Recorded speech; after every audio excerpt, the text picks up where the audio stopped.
There are many universal truths that you can just take to the bank. The sky is blue, the grass is green, water is wet, and politicians lie. And of course, Hillary Clinton is no exception. We know this lady is absolutely mentally insane, and she lies about virtually everything. But is she also physically sick?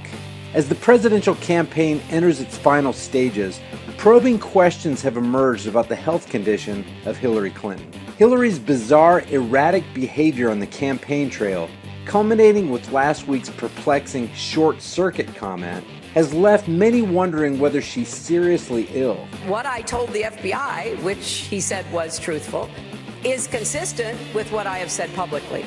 So I may have short-circuited, and for that, I will try to clarify. Hillary has at multiple times had convulsions that appear to be seizures on camera, including a series of seemingly inexplicable coughing fits. This is what happens. You get the. Yes. Well, you know what? I won't hold you on here any longer because you probably could use some water there. Hillary Clinton live from New York.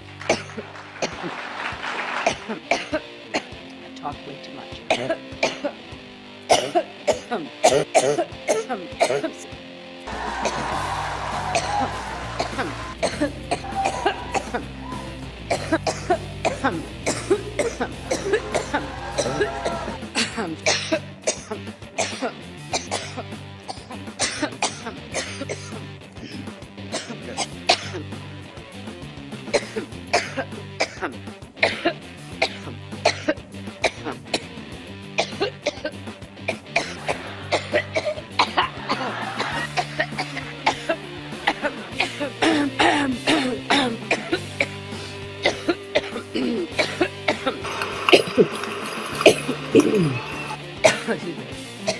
I don't think so. There is a lot of oppression against women that we have to address. Excuse me. I'm sorry. This frequently referenced video alleging that Hillary may have seizure-like conditions emerged several weeks ago and has so far failed to lead to a conclusive explanation whether Hillary may have ongoing health problems and potential residual after effects from a blood clot in her brain sustained 3 years ago. Recalling in January 2013, CNN reported that then Secretary of State Clinton was treated with blood clot thinners at a New York hospital to help dissolve a blood clot in her head. Back then, doctors were confident she would make a full recovery. Her spokesman, Philip Raines, said, Clinton was admitted to New York Presbyterian Hospital on Sunday due to the clot that was discovered during a follow-up exam related to a concussion she suffered this month. Her doctor said in a statement, the clot was located in the vein between the brain and the skull behind Clinton's right ear and did not result in any stroke or neurological damage. Going further back in 2005, then Senator Hillary fainted during a speech in Buffalo, New York, where she received medical attention on site. According to her staff, the room was cleared and Clinton immediately received medical attention from, among others, a doctor who attended the event. And so, questions about Hillary's health remain, especially after photos emerged over the weekend showing an uneasy Hillary trying to climb the stairs. This has led to further speculation about the identity of a man allegedly part of her Secret Service, who some have dubbed as her handler, and a person who's supposedly her personal doctor. Some say this is a picture of Hillary and her handler before he joined the Secret Service. We saw this guy during Hillary's recent freeze-out. In this video, Hillary's handler always appears to be ready to reassure Hillary, moving Secret Service agents out of the way and urging her to keep talking. You okay? Keep talking, you handle it, we're not going anywhere. Okay, here we are.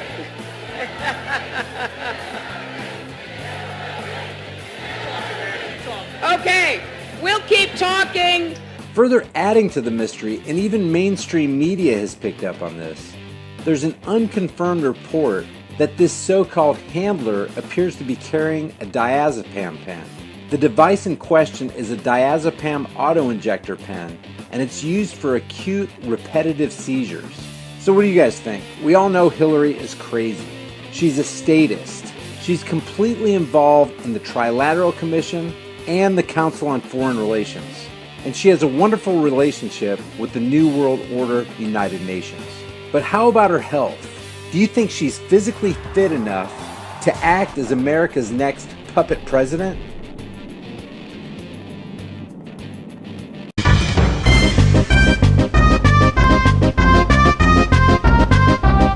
I will be the greatest jobs president that God ever created. I tell you that. Islamic terrorism is eating up large portions of the Middle East. They become rich. I'm in competition with them. They just built a hotel in Syria. Can you believe this? They built a hotel. Had some big successes in the business world, but you've also had some big failures. And let's go straight. No, I don't think I've had big failures. Donald Trump has always been very, very successful. And so when you say failures, I don't think I've had failures, but let's go ahead. Ask me about a couple. Okay, Trump hotels and casinos filed for bankruptcy protection 3 times in 6 years. Okay, let me explain it to you. Very simple. Isn't that a failure? Not really. I mean, look, it worked out very well for me. It was very successful. I then levered the company. I took it public. So I had a relatively small piece of the company.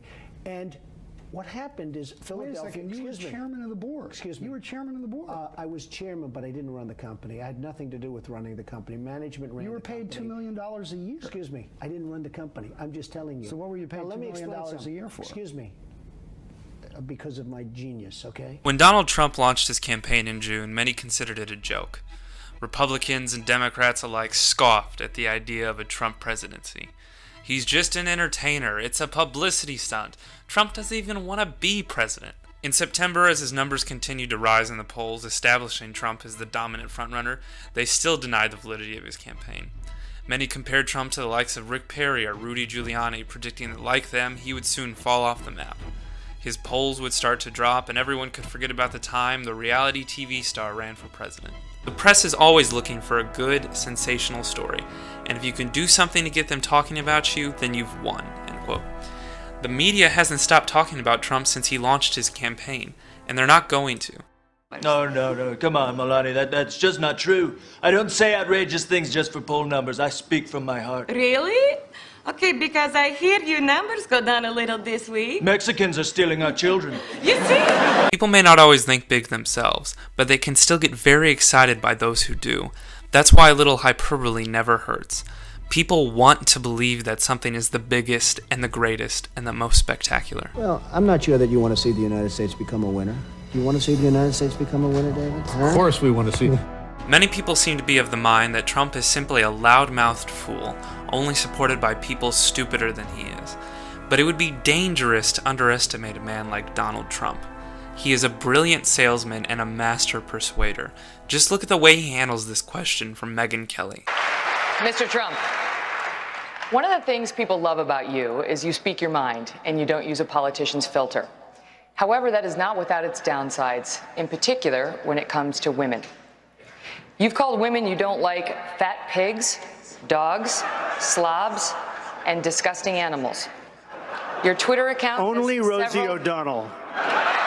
Now at this point, Trump's already won.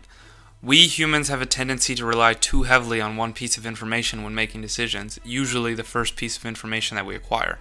It's called anchoring. When Trump throws out the line, only Rosie O'Donnell, he draws your attention away from the fact that he's made disparaging remarks to women and instead forces you to focus on someone you probably already dislike. It doesn't matter that only seconds later he admits to insulting other women as well, because you've already made up your mind. And the best part is, you didn't even notice what he did. I think the big problem this country has is being politically correct. I've been... And just in case the Rosie O'Donnell line wasn't enough, here Trump puts the final nail in the coffin. Trump isn't disparaging to women, he's simply fighting against the plague that is political correctness. What could possibly be wrong with that? And we are going to make our country great again.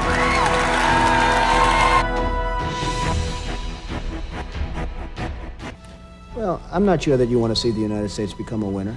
You want to see the United States become a winner, David? Huh? Of course we want to see